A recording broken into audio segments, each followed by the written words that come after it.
One of the lectionary texts for this week is from the Psalms. I'd like to read for you from Psalm 119. It's one of the longest Psalms, so I won't read it all. The lection for this week is verses 33 through 40. Teach me, O Lord, the way of your statutes. Or your protocol, your pandemic protocol. Teach me your statutes. Stay 6 feet away. And I will observe it to the end. Please, at least the end of the semester. Give me understanding that I may keep your law. Wear your mask. Wear your mask. And observe it with my whole heart. Serious stuff.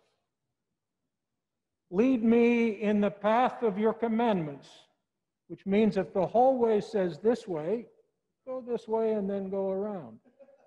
You see, even Psalms can be relevant. Even the lectionary might have something to say. Turn my heart to your decrees and not to selfish gain. Turn my eyes from looking at vanities. Give me life in your ways. Confirm to your servant your promise, which is for those who fear you. Turn away from the disgrace that I dread, for your ordinances are good. See, I have longed for your precepts. In your righteousness, give me life. Give me life. Would you join me, please, in a word of prayer? Gracious and loving God, might your words stir us and inspire us, comfort us, and yet challenge us. This is not a psalm that you hear at a lot of funerals or weddings. Psalms show up usually for devotional purposes, and they comfort us. They seldom challenge us, at least seldom me. Maybe because I avoid the Psalms when it comes to preaching. I struggle with the Psalms, not so much theologically, but they just don't have a cadence that is preachable for me. I like a text that has some movement to it. I like a storyline. Psalms are just kind of there. So when they're comforting, at least they're there in a good way. But this one, in this short pericope, we have 8 allusions to law, statutes, law, commandments, decrees, your ways, your ordinances, precepts, your righteousness. Indeed, the whole Psalm 119 is an interpretation of law, not narrow. This is not necessarily the Torah. This is not just a reflection on the Pentateuch. This is not the same as the Levitical holiness codes, thank goodness. It's not even much like the commandments. It is kind of an assumed God's way is our way, and let's get this point across. Now, there's an interesting start to this. Teach me, O Lord, the way of your statutes. Teach me. This presupposes that whatever this law is, whatever this body of rules might be, it isn't something innate within us. It is not natural in the sense that we're born with it. Teach me. And therein lies a good bit of the trouble for us. What's being taught? Who's doing the teaching? Some of you have been here for a week now. Are you asking those questions? What on earth is being taught, and who are these people?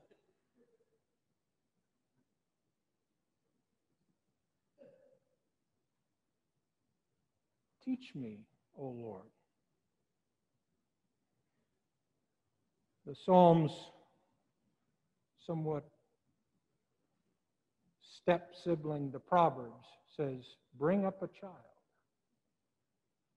Bring up a child in the way. It's central to who we have been and who we are to want to share our way, to shape those around us.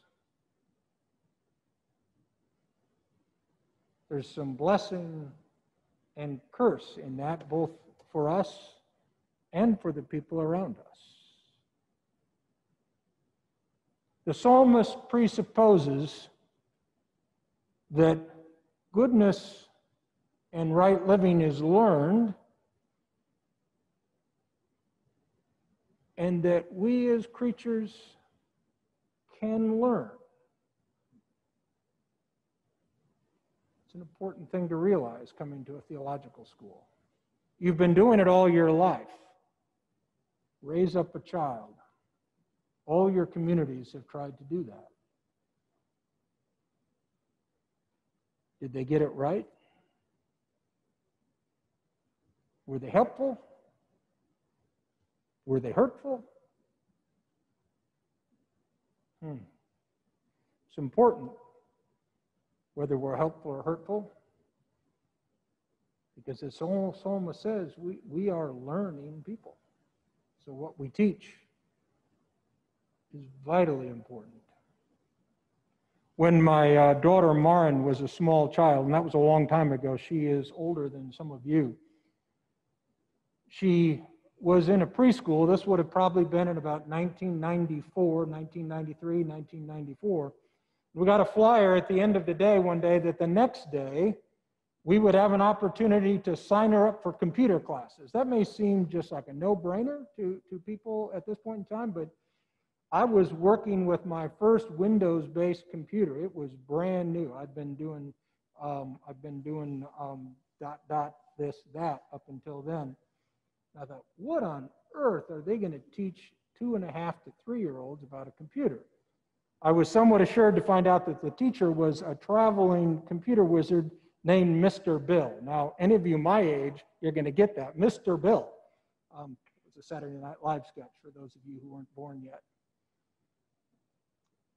I just had to see this. So I decided after a couple weeks of hearing about Mr. Bill this, Mr. Bill that, from my 2.5-year-old, I decided to go sit in on the class.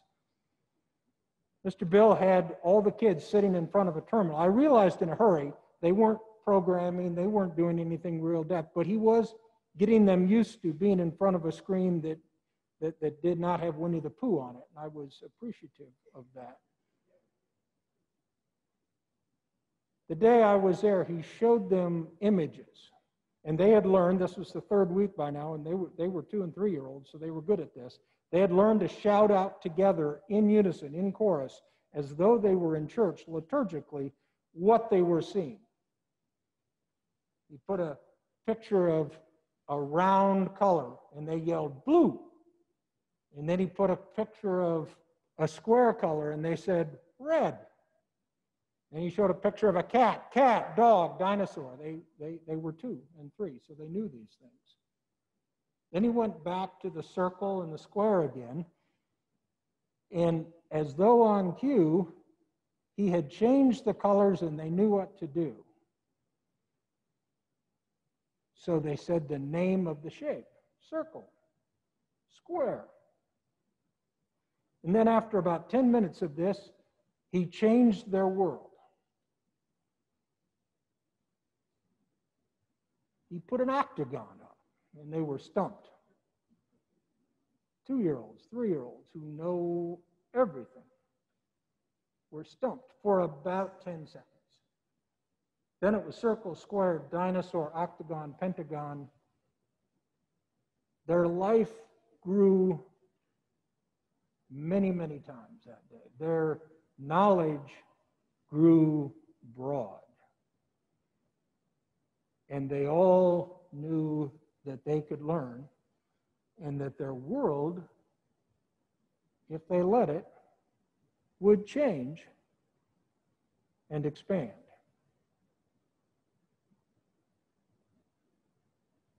Sometimes in religious circles,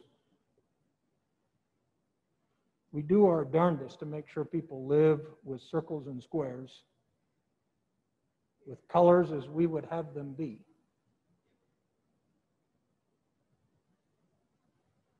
Somehow afraid, somehow lacking in faith that people know what to do with knowledge if they get it. We are in an era, friends, in which the very basis of knowledge is being challenged.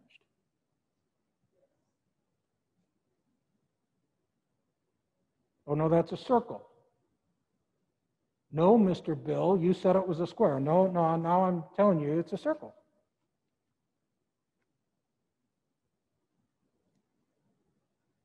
Any of us who were raised to believe that we could always know more should be appalled by what's happening in the world around us. Anyone who was taught to believe that empirical verification matters should be appalled. Now, not everything that we've learned should be trusted and accepted. This is your assignment for the coming year. My professor of homiletics once told me, always give them the good news. No matter what you're preaching on, give them the good news. Well, I've violated that command time and time again. If you all have some good news right now, stand up. It's your chance. I don't have a conclusion for you today. I have a question. What do you do with the tradition that you're given and the experience that you live when they're hard to reconcile? How do you grow?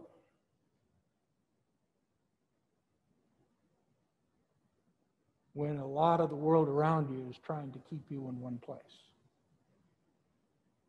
It's not as easy as saying the scripture says. We all know what the scripture says, and it's not always pretty. It's not as simple as saying, I am just going to figure it out on my own, tradition be damned. We know how we get ourselves in trouble that way.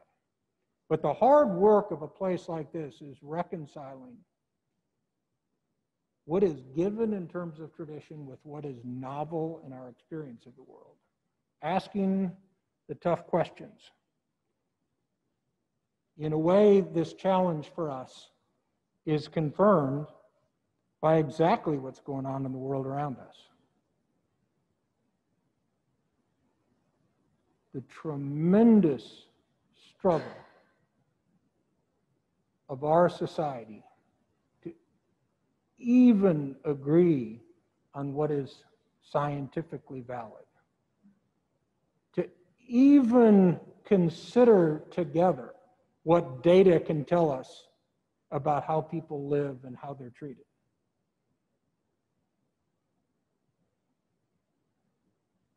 Where does your knowledge come from?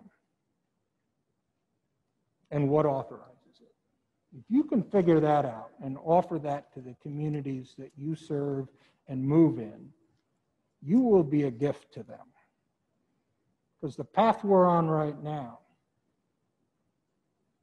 does not look positive for people who would take any kind of knowledge. Scriptural knowledge, experiential knowledge, reasoning knowledge. It doesn't look good. So your work is clear, friends. Your work is clear.